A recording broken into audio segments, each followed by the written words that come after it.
മലയാള സിനിമയിൽ ആരെക്കൊണ്ടും വിട്ടുവീഴ്ച ചെയ്യാത്ത ഒരേയൊരു മനുഷ്യൻ.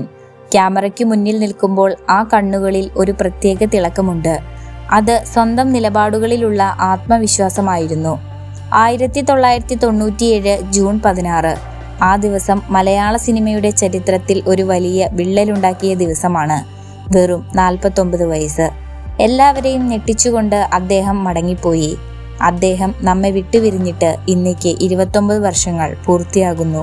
ഒരു കോളേജ് അധ്യാപകനായി ജീവിതം തുടങ്ങിയ സുകുമാരൻ 1973 MT വാസുദേവൻ നായരുടെ നിർമാല്യം എന്ന ചിത്രത്തിലൂടെയാണ് വെള്ളിത്തിരയിലെത്തുന്നത്.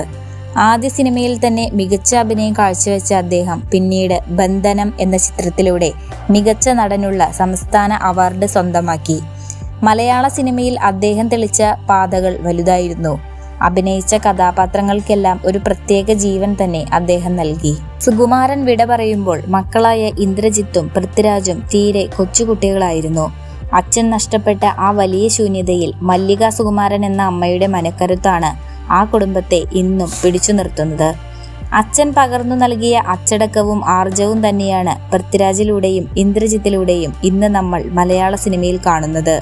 അച്ഛൻ്റെ വിയോഗത്തിൻ്റെ വേദനയിലും മക്കൾ രണ്ടുപേരും ഇന്ന് മലയാള സിനിമയുടെ നെടുംതൂണുകളായി മാറിയപ്പോൾ ആ അച്ഛൻ്റെ ആത്മാവ് അഭിമാനത്തോടെ കാണുന്നുണ്ടാകും. സിനിമയെ ജീവശ്വാസം പോലെ സ്നേഹിച്ച തൻ്റെതായ നിലപാടുകൾക്കായി ജീവൻ കൊടുത്ത വലിയ മനുഷ്യൻ സുകുമാരൻ ഓർമ്മയായിട്ട് 29 വർഷം കഴിഞ്ഞു.